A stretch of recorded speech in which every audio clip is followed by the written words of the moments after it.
Hello everyone, good morning. তোমরা সবাই কেমন আছো? আশা করি খুব ভালো আছো, আর আমরাও খুব ভালো আছি। দেখো, আজকে প্রায় সকাল 10টা নাগাদ বেরিয়ে পড়েছি বাড়ির গাড়ি নিয়ে। আমি, আমার বরমশাই, আমার মেয়ে, ছেলে, আমার দিদি, জামাইবাবু, বন্ধু বান্ধবী সবাইকে নিয়ে বেরিয়ে পড়েছিলাম দীঘার উদ্দেশ্যে। অনেক দিনই মেয়ের ফাইনাল ইয়ার কমপ্লিট হয়ে যাওয়ার পর ওদের যেহেতু মার্চে সেশন শুরু হয়, সেই কারণে স্কুল ছুটি ছিল, তাই হঠাৎই প্রোগ্রাম করলাম দীঘা যাওয়ার জন্য। তো এই দেখো, সবাই মিলে রেডি হয়ে গাড়িয়ে বসেছি। এই যে আমার বান্ধবী, তার ছেলে, তার বরমশাই, তার মেয়ে, এই যে দেখো তার ফুল ফ্যামিলি, হ্যাপি ফ্যামিলি। তারপরে দেখো এই যে আমার ছেলে আমার কোলে তো ঘুমিয়ে পড়েছে, যেহেতু স্নান করে ছোট্টভাবে অল্প করে ভাত খেয়ে বেরিয়েছিলাম, সেই কারণে ঘুমটা সবারই ধরে যাচ্ছিলো, কিন্তু আমরা তো এক্সাইটমেন্ট ছিলাম, আনন্দে ছিলাম, তাই আমাদের ঘুম তো ধরেইনি, বাচ্চাগুলো ঘুমিয়ে পড়েছিল। তো দেখো, তারপরে এই রাস্তা ধরে যাচ্ছিলাম আমার দিদিকে তোলার জন্য। ওই যে আমার দিদি দাঁড়িয়ে আছে, তো ওকে তুলবো। ও এই যে দেখো দাঁড়িয়ে আছে। দিদিকে নিয়ে গেছিলাম। মায়ের তো প্রচণ্ড শরীর খারাপ, দাঁতের গড়ার যন্ত্রণা, কিন্তু কিছুটা কমে গেছিলো। বাবা পুরী থেকে আসার পর ডাক্তার দেখিয়েছিল, তারপরে মাকেও জোর করে নিয়েছিলাম, কারণ এইবার ভেবেছিলাম যে হোটেলে খাবো না, রান্না বান্না করে খাবো। সবসময় প্রতিবারে যাই হোটেলে, খাই দাই, ঘুমিয়ে পড়ি, এইভাবে এই দীঘার ট্যুর করি, কিন্তু এইবার ভেবেছিলাম একটু রান্না বান্না করে খাবো খুব এনজয় করে। কিন্তু সেই কারণে, আর আমার ছেলে মেয়ে তো খুবই ছোট তোমরা জানো, সেই কারণে বাচ্চাকে ধরার জন্য কাউকে না কাউকে প্রয়োজন। আমার বর্দি ভাই গিয়েছিল, কিন্তু একজন রান্না করলে এখনও বাচ্চারা থেকেই যায়। তারপরে সব থেকে বড় কথা, ঢেউ খাওয়ার সময় কাউকে একজনকে বাচ্চাকে ধরে রাখতেই হবে। তাই মাকে জোর করে রীতিমতো গাড়িয়ে তুলেছি। তাই মা গিয়েছিল, বর্দি গিয়েছিল, বড় জামাইবু গিয়েছিল, আর আমার বান্ধবী, আর তার বরমশাই, আর তার ফ্যামিলি, মেয়ে, ছেলে। তার ছেলেও খুব ছোট। তো সবাই মিলে খুব এনজয় করেছি। তাই গাইস, পুরো ভিডিওটা স্কিপ না করে ফুল ভিডিওটা দেখো, অবশ্যই ভালো লাগবে, তো এনজয়ও করবে। দীঘার ব্লগগুলো আমি দুটো ভাগে ভাগ করেছি। এটা তোমাদের ফার্স্ট ব্লগে দেখাচ্ছি, ফার্স্ট দিন কিভাবে কোথায় গেলাম, কি করলাম, কিভাবে কাটালাম। সেকেন্ড ডেতে কিভাবে কাটালাম সেটা তোমাদের পরবর্তী ব্লগের জন্য অপেক্ষা করতে হবে। তো তারপর দেখো, এই যে পতাকাগুলো দেখতে পাচ্ছ, গাড়িয়ে যেতে যেতে ভাবছিলাম যে সেই দিন ডেট ছিল রামনবমী, সেই কারণে পুরো রাস্তা জুড়ে শ্রীরামের পতাকা ছিল, এবং প্রত্যেকটা জায়গা জুড়ে শ্রীরামের পুজো হয়েছিল। তারপরে দেখো, এখানে আমরা দাঁড়িয়ে পড়েছিলাম। তার কারণ হচ্ছে যে আমাদের ইন্ডাকশানের যে বোর্ড জ্যাক লাগে সেটা ছিল না, সেটা নেওয়ার জন্য। আবার কিছুটা এসে দেখো আমরা ডাব দোকানে দাঁড়িয়ে পড়েছিলাম। আমার বরমশাই হচ্ছে ডাব লাভার, যেখানেই দেখে ডাব কিনতেও বসে যায়। তো তারপরে দেখো, এখানে প্রচণ্ড পরিমাণে ডাব দোকান ছিল, আর প্রচণ্ড রৌদ্রও উঠেছিল। সত্যি কথা বলতে ডাবগুলোও খুব সুন্দর ছিল। মানে আমাদের এখানে প্রচণ্ড ডাবের রেট, কিন্তু ওখানে রেটটাও খুব কম নিয়েছিল, এবং ডাবের জলটাও খুব সুন্দর ছিল। তাই সবাই প্রায় একজন করে একটা করে ডাব খেয়ে নিলাম, এবং এখানে একটু রেস্টও নিয়ে নিলাম। তোমরা ভাবছো রোদের মধ্যে রেস্ট নেওয়ার কি আছে, কিন্তু রেস্ট বলতে এটাই যে দুপুর টাইম হয়ে গেছে, প্রায় 10টা গাড়ি ছেড়েছি, মানে প্রায় এগিয়ে আস্তে আস্তে 11টা-12টা বেজেই যাবে। তো 12টা মানে প্রায় আমাদের বাঙালিদের দুপুর টাইম, খেয়ে দিয়ে ঘুমানোর টাইম। সেই কারণে ঘুম চোখে আসার জন্য যাতে না আসে, তাই ব্রেক নিয়ে যাচ্ছিলাম। তো আমাদের ড্রাইভারও আছে, কিন্তু ড্রাইভারকে নিয়ে যাওয়া হয়নি, বরমশাই নিজেই ড্রাইভ করে নিয়ে গেছে এবং নিয়ে এসেছে। তার কারণ, আমাদের যে ড্রাইভার থাকে ও হচ্ছে আমাদের বিজনেসটাও কিছুটা পরিমাণ দেখে। যেহেতু বরমশাই বাড়িতে থাকবে না, তাই পরের দিনের প্যাকিং, মানে ফুল প্যাকিং, যেটা আমাদের বাড়ি থেকে প্যাকিং করা হয়ে বাইরে যায়, কখনো ট্রেনে যায়, কখনো প্লেনে যায়। তো সেই প্যাকিংটা আমাদের ওই ড্রাইভার এবং আরেকটি লোক থাকে, যারা প্যাকিং করে সেটা ঠিকমতো টাইমে পৌঁছে দেয়। সেই কারণে বরমশাই নিজেই গাড়ি ড্রাইভ করে নিয়ে গেছিলো।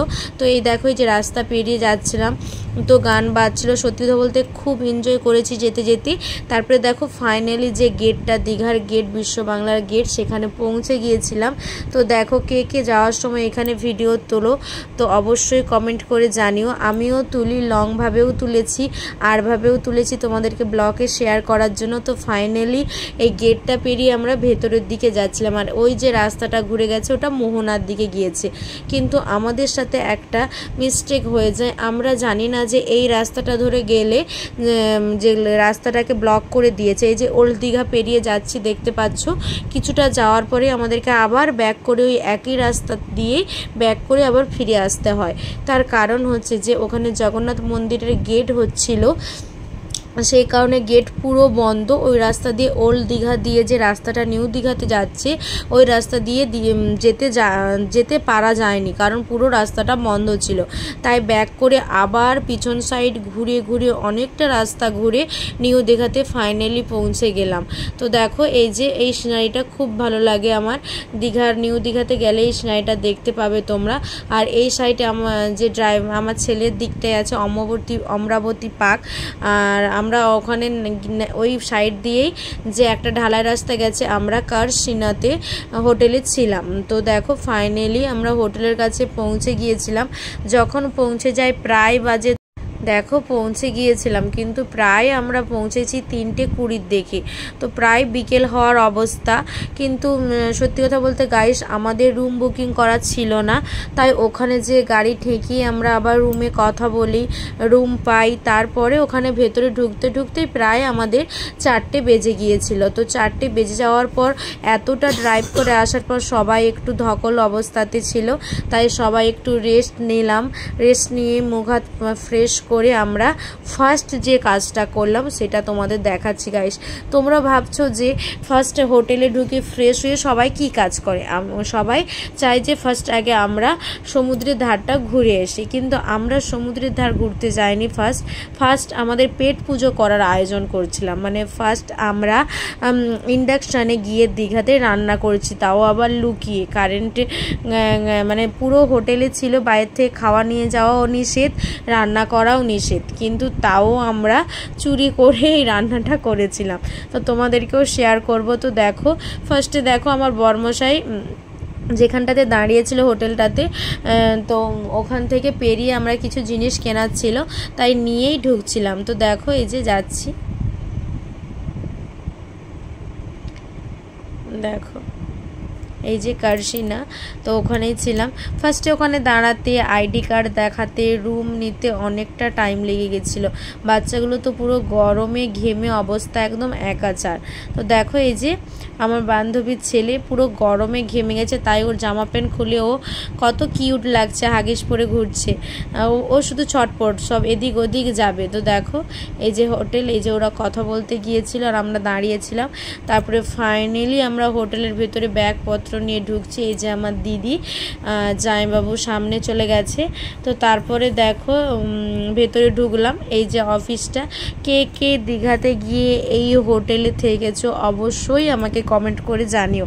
আমরা প্রায় গিয়েছি দীঘা 4-5 বারের বেশি, কিন্তু আমরা ওই হোটেলে গিয়েই থেকেছি, কিন্তু যেই রুমগুলোতে থাকতাম সেই রুমগুলো পাইনি, বুকিং ছিল। আমরা পেছনের দিকে রুমগুলো পেয়েছিলাম। রুমটা খুব একটা খারাপ ছিল না, যথেষ্ট ভালো ছিল, কিন্তু যেহেতু আমরা প্রায় 7 জন ছিলাম সেই কারণে একটা রুমে কুলোতো না, সেই কারণে হোটেল আমাদেরকে 2টো রুম নিতে হয়। কিন্তু ওটা শোনার পর আমাদের মনটা খারাপ, কারণ এদিকে একজন যাবে ওদিকে একজন যাবে, কেমন একটা লাগে। তাও আমরা মোটামুটি ম্যানেজ করে এদিক ওদিক করে 2টো রুমেই ছিলাম। তো দেখো তারপরে সবাই মিলে 2টো রুম নিয়েছি, কিন্তু দেখো সবাই একটা রুমে, মানে শুধু রাত্রে ঘুমানোর জন্য আর একটা রুম।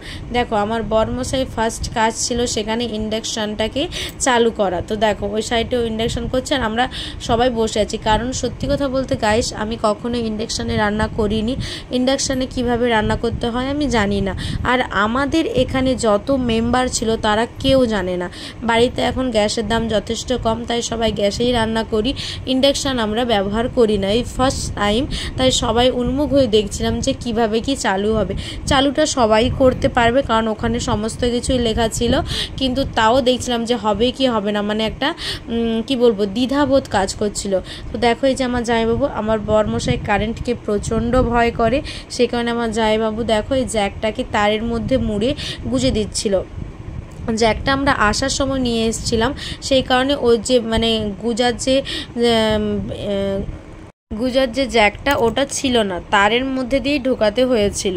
তারটাও শর্ট পড়তো যদি এখানে সামনে একটা টেবিল না থাকতো, তো তার আবার কিনে জয়েন করতে হতো। কিন্তু ভাগ্যিস আমাদের ভাগ্যটা খুবই ভালো, সেই কারণে দেখো যেখানে মানে এখানে টেবিলটা থাকার জন্য বোর্ড ছোট্টভাবে একটু জাস্ট টাঙিয়ে রেখেই কাজটা চালাতে পেরেছিলাম। তো দেখো আমরা ইন্ডাকশান নিয়ে গেছিলাম, তারপরে ছিল আমাদের সঙ্গে ইন্ডাকশানের যে রান্না করা জিনিস, খুব ছোট্ট ছোট্ট জিনিস ছিল, কারণ আমাদের এত 7 জন মেম্বার হলে কি হবে, সবাই খুব একটা যে খাওয়ার পেটুক সেরকম না, তাই সীমিতভাবেই রান্না হয়েছিল। দেখো এইভাবে ফার্স্টে চালু করলো, তারপরে আমার দিদি এখানে দেখো চাল টাল ধুয়ে আলু টালু ছাড়িয়ে সমস্ত কিছু রেডি করছিল। দেখো এই যে আমার জামাইবাবু চিকেন কিনে নিয়ে এসছে আর এই চিকেনটা আমার জামাইবাবুই নিয়ে এসেছিল দিদি আসার পরে। দিদি চিকেনটা আমাদেরকে খাওয়াচ্ছিল ফার্স্ট দিন রান্না করে। তো দেখো এই যে ভাত এখানে বসিয়ে দিয়েছে। তো জানো তো বাঙালি মানেই ভাত আর চিকেন, আদার্স অন্য কিছু খেতে মন হয় না। তো তারপরে এই যে হাঁড়িতে রান্না করছে, আর আমরা সবাই মিলে বসে গিয়েছিলাম আমাদের কাজগুলো করতে। কাজ বলতে কি, ওই যে আদা রসুন ছাড়ানো এই সবই টুকিটাকি জিনিস। তারপরে সবাই ফ্রেশ হয়ে রান্না করার পর দেখো আমরা বেরিয়ে পড়ছি। তখন পুরো সন্ধে হয়ে গেছে। তো দেখো এত ঝড় উঠেছে, মানে এত চোখের মধ্যে বালি ঢুকছিল কি বলবো। তো ঝড় যে প্রচণ্ড পরিমাণ উঠেছিল সেটাও আমি তোমাদেরকে ছোট্ট একটা ভিডিওর মাধ্যমে দেখিয়েছিলাম। এই যে মেয়ের তো আনন্দ ধরে না। তারপরে এই যে দেখো হাঁটতে হাঁটতে যাচ্ছিলাম, এত ঝড় উঠেছে যে কি বলবো। তারপরে এই যে বাঙালির একটাই স্বভাব সন্ধে হলে ফুচকা খাওয়া, তাই আমি আমার বান্ধবী তার বরমশাই ছেলে মেয়ে সবাই মিলে ফার্স্ট ফুচকা খেতে লেগে গেলাম। মা খায়নি, মায়ের যেহেতু দাঁতের প্রবলেম, দিদিভাইও খায়নি, তো দেখো জামাইবাবুও খায়নি, আমরাই খেয়েছিলাম। তো আমরা ফুচকা খেয়ে নিলাম। ফুচকা খাওয়ার পরে এই যে যেটা আকর্ষণীয় জিনিস দীঘার মধ্যে সমুদ্রের ধার। তো দেখো কত মানুষ বসে আছে। সত্যি কথা বলতে দীঘার যে হাওয়াটা, ওটা খেলেই যেন মনে হয় পয়সা ওয়াসির হয়ে গেছে, এত সুন্দর হাওয়া। আর এই দেখো রাত্রের সৌন্দর্য, দীঘার জল যেন মনে হচ্ছিল এই মুহূর্তে নেমে যায়। কিন্তু তোমরা কেন আমি কেন সবাই জানি রাত্রের মধ্যে জলে নামা সম্ভব না, সেই কারণে আমরা বাইরে থেকে উপভোগ করছিলাম ওখানে বসে বসে। অনেকক্ষণ প্রায় রেস্ট নিয়েছিলাম ওখানে।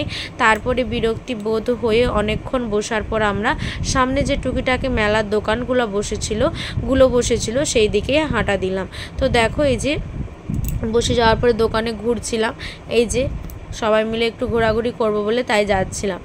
এই যে দেখো আমি আমার বান্ধবী, তো আমার এই মুহূর্তে আমার এতক্ষণ পর তোমরা ভাবছো ব্লকে আমাকে দেখা যাচ্ছে, কারণ হচ্ছে যে আমার ক্যামেরাম্যান আমার বরমশাই ক্যামেরা ধরে দিয়েছে, তারপরে এটা আমাকে দেখা যাচ্ছে। তো দেখো এই যে আমি আর আমার বান্ধবী ফার্স্টে আগে গিয়েছিলাম নদীর মানে সাগরের ধারে। তো তারপরে ওখান থেকে উঠে আসার পর আমরা গিয়েছিলাম বাজারের কিছু টুকিটাকি জিনিস কেনার জন্য। কিন্তু সত্যি কথা বলতে এতটাই দাম, মানে কি বলবো, মানে কোনো জিনিসটারই এতই দাম যে যেন মনে হচ্ছিল আমার দোকানের সামনে যে জিনিসটা ওটাই বেটার, এখান থেকে নিয়ে যাওয়ার কোনো প্রয়োজন নেই। সেই কারণে দেখো আমরা কিছুই জিনিস কিনিনি, শুধুমাত্র আমরা সমস্ত কিছু দেখাশুনো করেই আবার রুমের মধ্যে ফিরে গিয়েছিলাম। আমি কেন, আমার সঙ্গে যে আমার দিদিভাই, আমার মা, আমার বান্ধবী সবাই ছিল, তারাও কোনো কিছুই জিনিস কিনেনি। সত্যি কথা বলতে বাঙালির এখন প্রচণ্ড পূজা পার্বণ চলছে, প্রচণ্ড পরিমাণে পূজা পার্বণ চলছে, মেলাঘাট প্রচুর চলছে, সেই কারণে ওখান থেকে নিয়ে আসার কোনো প্রয়োজন হয়নি। শুধুমাত্র এই দোকানে দাঁড়িয়ে আমার বান্ধবী তার মেয়ের জন্য একটা ক্লিপ নিচ্ছিল। তো ক্লিপটার দাম ছিল হার্ডলি 20 টাকা কি 30 টাকা হবে। তো তারপরে হচ্ছে যে ও নিল, আমার মেয়ের জন্যও নিল। আর এই যে একটা হার দেখতে পাচ্ছ, এই যে আয়না দেখছে, আমার বরমশাই আমাকে পরিয়ে দেখছে, ওটা চয়েস করে নিচ্ছিল আমার জন্য যে ভালো লাগবে শাড়ির সঙ্গে। কিন্তু এতটা পরিমাণ দাম বলেছে যে আর নেওয়া হয়নি, রেখে দিয়ে চলে এসেছিলাম। তো তারপর দেখো একটু ঘোরাঘুরি করছিলাম সাইডে, অনেক করে বলেছিল দামটা কমানোর জন্য, কারণ ওটা খুব ভালো লেগেছিল। তো আমি বললাম ছাড়ো, আদেও পরবো না, জিনিস কেনা হয়েই শুধু রয়ে যায়। তো তারপরে দেখো এই যে এখান থেকে বেরিয়ে আমরা একটু পায়ে হাঁটা দিচ্ছিলাম। তো পায়ে হাঁটা দেওয়ার পর কিছু টুকিটাকি খাওয়া দাওয়া করলাম, একটু গরমের জন্য কোল্ড ড্রিঙ্কস খেলাম। এই টুকিটাকি জিনিস খাওয়ার পর আমরা আবার রুমে ফিরে যাই। সত্যি কথা বলতে বাচ্চাকে নিয়ে যাওয়া মানেই কোথাও গিয়ে শান্তি নেই। মানে বাচ্চা কে কাঁদবে, কে কোলে উঠবে, কে এটা খাবে, কে গাড়িতে চাপবে, কে এই জিনিসটা কিনবে। তো প্রচুর বায়না লেগে রাখে ছোটদের মধ্যে। তো ছোট ছিল একমাত্র আমার ছেলে আর মিতালির ছেলে। মেয়েগুলো একটু বড় হয়ে গেছে, এই যে 2 মেয়ে। তো ওদের কোনো প্রবলেম ছিল না, ছিল যত দুটো বাচ্চার। তো মিতালির যে ছেলে, মানে আমার বান্ধবীর নাম মিতালি, ওর যে ছেলে প্রচণ্ড দুষ্টু, কি বলবো আর। ভাবেই আমাদের ফার্স্ট দিনটা কাটিয়েছিলাম। তারপরে রুমে এসে সবাই খাওয়া দাওয়া করে ঘুমিয়ে যায়। ওইগুলো তোমাদেরকে শেয়ার করতে পারলাম না, কারণ হচ্ছে যে চুরির ভয়ে রান্না করেছি, তাই তাড়াহুড়ো করে খেয়ে গুছিয়ে ঘুমিয়ে পড়েছি। তো টাটা গাইস, খুব ভালো থাকবে, সুস্থ থাকবে, এবং আমার ব্লগগুলি যদি ভালো লেগে থাকে অবশ্যই চ্যানেলটিকে সাবস্ক্রাইব করে নেবেন, পাশে থাকা বেল আইকনটা অল করে নেবেন, কারণ যাতে আমার সমস্ত ভিডিওর নোটিফিকেশানগুলো আপনার ফোনে প্রথমে এসে যায়। তো টাটা, খুব ভালো থেকে, এবং খুব শিগগিরই নিয়ে এসেছি পরের দিনই আমি এর দ্বিতীয় ব্লগ। যারা যারা ইন্টারেস্টিং দ্বিতীয় ব্লগ দেখার জন্য অবশ্যই চ্যানেলটিকে সাবস্ক্রাইব করে নেবেন, এবং ভিডিওতে একটা লাইক, কমেন্ট, সাবস্ক্রাইব করে যাবেন। টাটা, খুব ভালো থাকবেন।